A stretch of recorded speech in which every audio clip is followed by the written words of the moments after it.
na gano'ng katagal na 39 years papasok sa politika.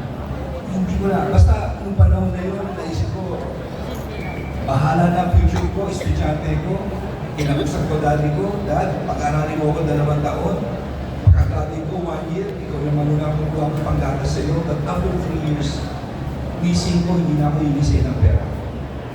Nagawa namin mag-asawa yun.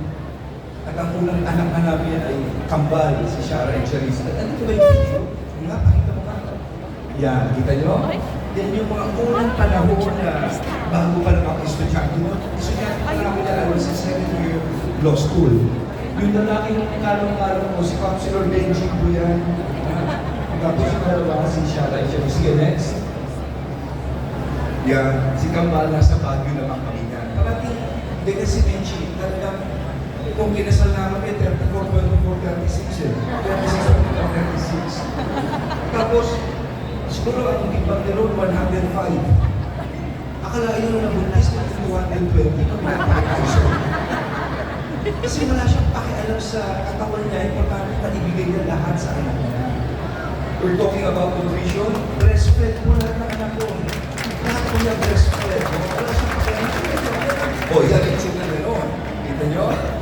Kita mo, Kuyo? Paano hindi ka mahila, Kuyo? Talagang nung nakita ko, nandun ako sa nagkating classes ako noon eh. Nanood ako ng Binilini Pilipinas. Tapos nakita ko, bakit ang lakad to? Parang laka, parang Binilini. So yun, inalam ko yung pangalan. Tapos, alam mo naman baka mandalo yung, diba? Basta mandalo yung disiplinado. Magtali sa lahat, gawa, hindi salita. So, oh, yun, naging kami na, and ito na yung nangyari. What happened? Hindi niya lang inalagaan ang aming pamilya. At alam nyo, bago mamatay ang mami ko, di ba lahat may pamana? Bibigyan ka ng lupa, kung ano-ano may pamana. Sabi niya, Benji, alika, ito yung papamana ko sa iyo. Alam mo, ano? Kababaihan na Mandaluyong. Hindi niya kailangan. Kasi, pero sila siya ang kasama. Bago ko pala kami kasama ng mami ko. Kaya nagkala sila, Jane, lahat ng mga, ano noon. At hindi mo akalain na yung pagsama niya sa mami ko, yun ang magiging daan sa kanyang politika na mas mabilis. Anong unang mabigat ginawa ko sa kanya? Eto, nutrition of Mandaluyong. Going back year 2000, pakita mo, 2000. Sige, in focus. Next. Okay, balik mo na, sige, isa mo lang. Isa mo lang. Hindi niya, nutrition. Ito kasi pinapakita ko parati, pinagmamalaki ko ito parati.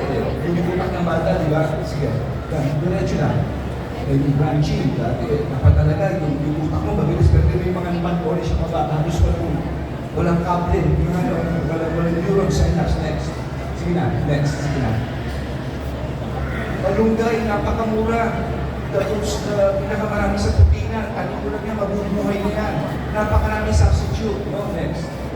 Ito ginawa namin. 1999, before that, hindi maganda record natin, medyo kulela tayo. Next.